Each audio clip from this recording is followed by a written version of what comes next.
Hello दोस्तों, welcome back to my channel. हम इस वीडियो में हम कवर करेंगे most like in this video में हम कवर करने वाले हैं वो क्वेश्चन जो interviewer many time interview candidates को पूछते हैं। ये सिनारियो बेस्ड क्वेश्चन है रिएक्ट के, जो मैंने लिस्ट डाउन किए हैं, और इवन मैंने भी इंटरव्यू के टाइम पे ये क्वेश्चन को फेस किया है, जो many times interviewer react candidate को पूछते हैं। टॉप 5 सिनेरियो बेस्ड क्वेश्चन हम इस वीडियो में कवर करने वाले हैं। So first question is, you update state but UI does not change, right. So many times हम हमने देखा होगा कि हमारा पेरेंट कंपोनेंट के अंदर स्टेट चेंज हो रहा है, राइट, बट चाइल्ड कंपोनेंट में वो चेंज का कोई रिफ्लेक्शन नहीं हो रहा है। हम कुछ पास करते हैं props parent to child and our parent state is updated, but somehow in child it is not updated, and in somehow our UI is not reflected based on this state, right?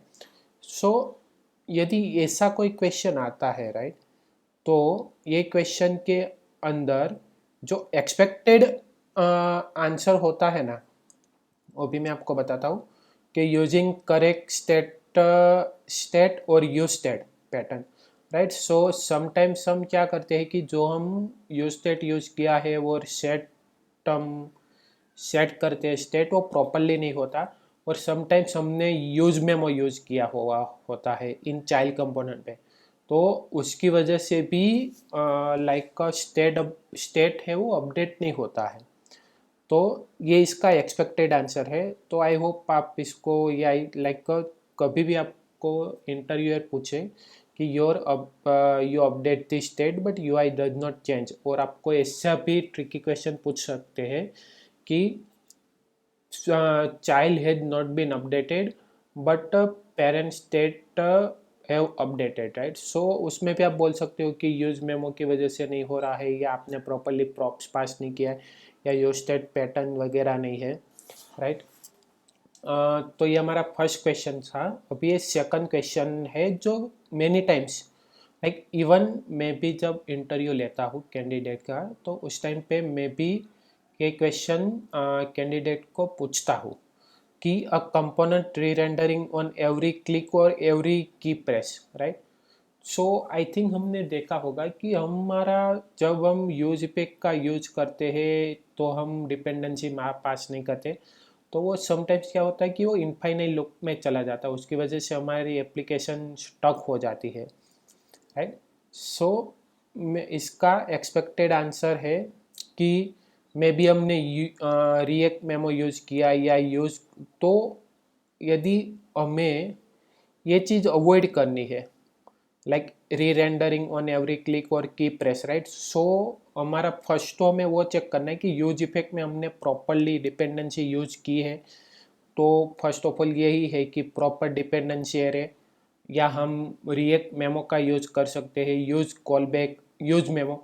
सो ये चीज़ हम यदि interviewer को बताएंगे ना, तो ये हमारा प्रॉपर आंसर होगा कि हम ये री rendering on every click of every की प्रेस को हम कैसे अवॉइड कर सकते हैं, स्पेशली इन अ रिएक्ट, क्योंकि रिएक्ट के अंदर ये मैनी टाइम्स ये इश्यू फेस होता ही है री रेंडरिंग का।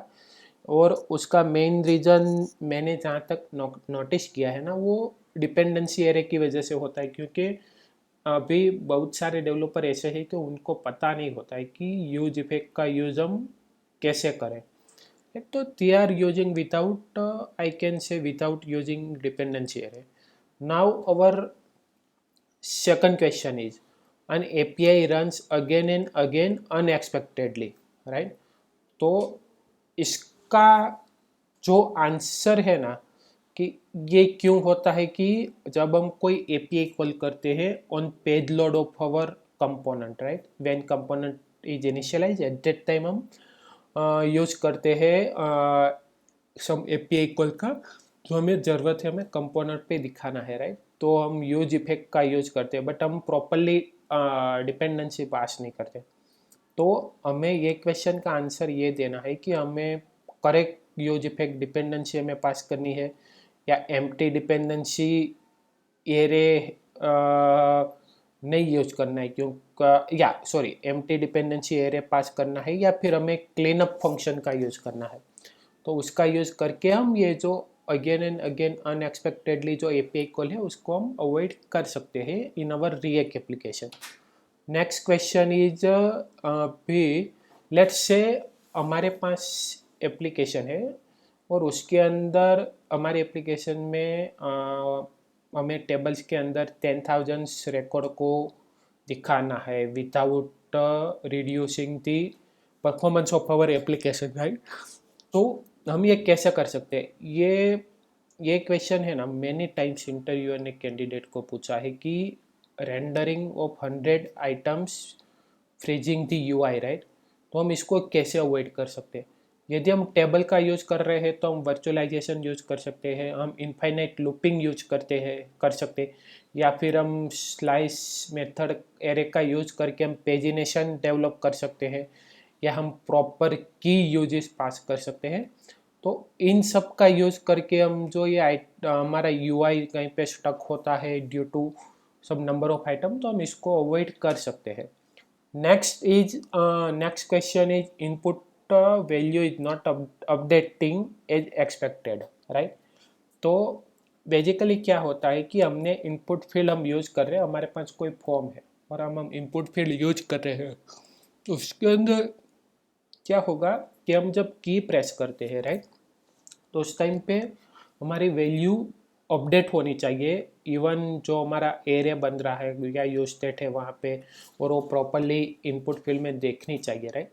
बट क्या होता है कि कभी कभी प्रॉपर होता नहीं है, तो उसका रीज़न वो हो सकता है कि हमने कंट्रोल वर्सेस अनकंट्रोल कंपोनेंट का समटाइम्स क्या होता है कि डेवलपर को पता नहीं है कि कंट्रोल वर्सेस अनकंट्रोल कंपोनेंट का यूज कैसे यूज होता है, और मे बी हमने करेक्टली ऑन चेंज हैंडलिंग हमने प्रॉपरली यूज नहीं किया, या स्टेट बाइंडिंग हमने प्रॉपरली यूज नहीं किया होता है। तो ये सारे रीज़न की वजह से इनपुट वैल्यू ही प्रॉपरली अपडेट नहीं होती है। तो कभी भी आपको यदि कोई भी इंटरव्यूअर ऐसा कोई ट्रिकी क्वेश्चन पूछे तो आप इसका ये आंसर दे सकते हो। सो आई होप आप, मुझे लगता है कि ये वीडियो देखने के बाद यदि कोई भी आंसर आया आपको, या कोई भी ऐसा क्वेश्चन इंटरव्यू ने आपको पूछा ना, तो मुझे लगता है कि ये वीडियो देखने के बाद आप उसका प्रॉपर आंसर दे सकते हो। एंड आई होप आपको पता चल गया होगा, या आपको कोई भी ऐसा कोई क्वेश्चन है या डाउट है तो आप मुझे कमेंट सेक्शन में आप कमेंट कर सकते हो। तो thank you for watching this video, thank you.